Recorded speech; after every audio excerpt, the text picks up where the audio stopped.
Inicialmente, boa tarde, né, a todos e a todas. Boa tarde, Ravena.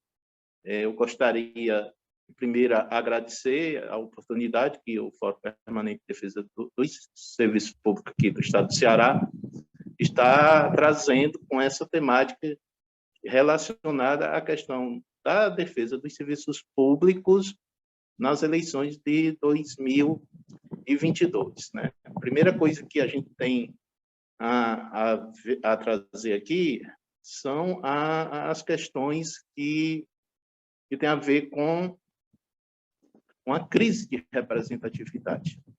Nós vivemos uma crise de representatividade enorme no Congresso Nacional. Então, primeira coisa que a gente pode trazer aqui é em relação a essa perspectiva dessa crise de representatividade. Para isso, eu pediria ao Vital que pudesse compartilhar aí a tela para que eu pudesse falar um pouco sobre os números que a gente tem lá na Câmara e no Senado Federal, né?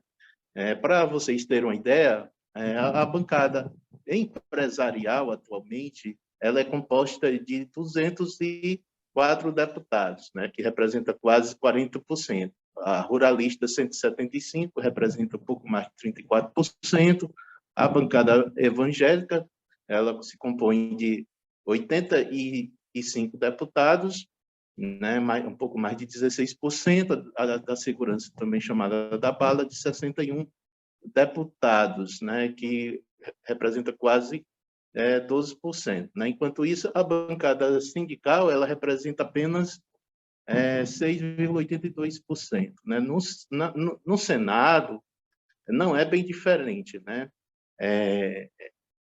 São 30 dos 81 senadores, são 38 ligados à bancada empresarial, ruralista 27, né, que representa 33%, evangélica 7, que representa 8,64%, e da Balas 9, que representa 11%, né, enquanto a sindical é apenas 6%. Né.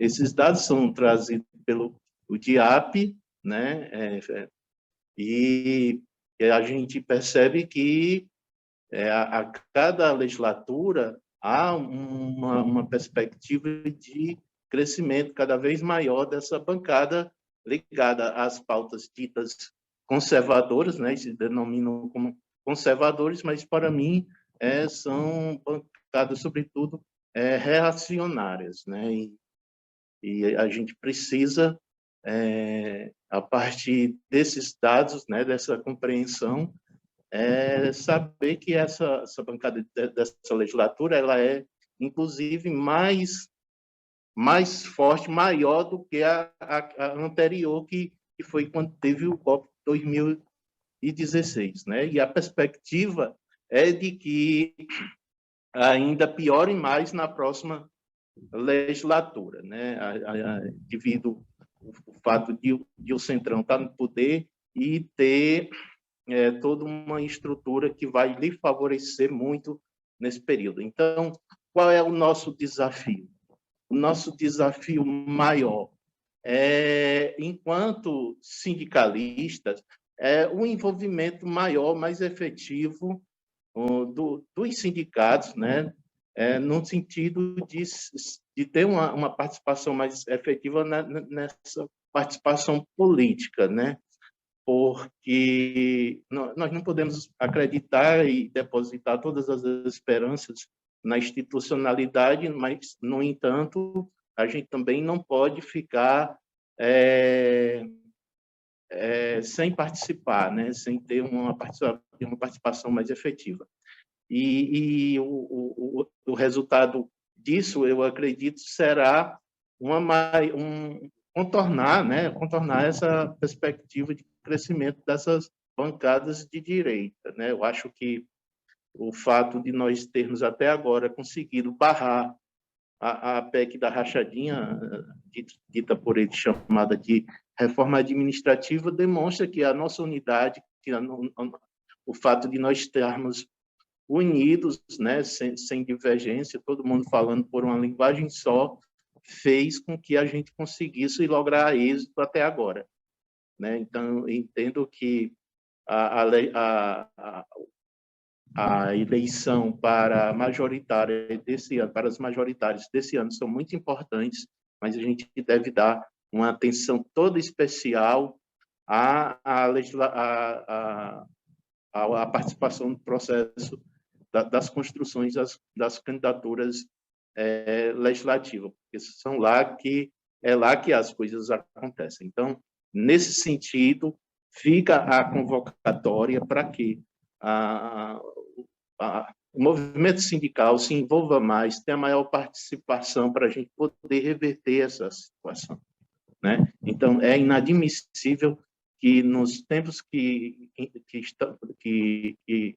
se avizinha e que a gente está vivenciando, a gente não consiga compreender a necessidade de uma participação mais efetiva, e é nesse sentido que fica o meu conclame, né? Nessas primeiras pinceladas que a gente está dando aqui, norteando uma perspectiva, né, que eu acredito que aqui nos espaços de debates e continuamente deve se aprofundar maior, ter uma maior profundidade no sentido de construir táticas que a gente possa ter uma representatividade efetiva dos servidores, né? Porque, em última análise, nós somos o braço do Estado que faz com que a efetivação dos direitos se concretize, né?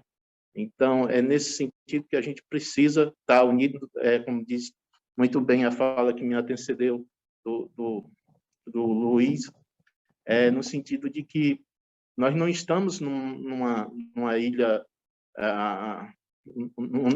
né? Nós compomos uma realidade de um todo, né? E aí, nesse sentido, é interessante que nós possamos compreender e ter essa participação mais efetiva no sentido de se contrapor e tentar estancar esse avanço do neoliberalismo, do fascismo, né? E é nesse sentido que fica a nossa intervenção aqui nesse primeiro momento.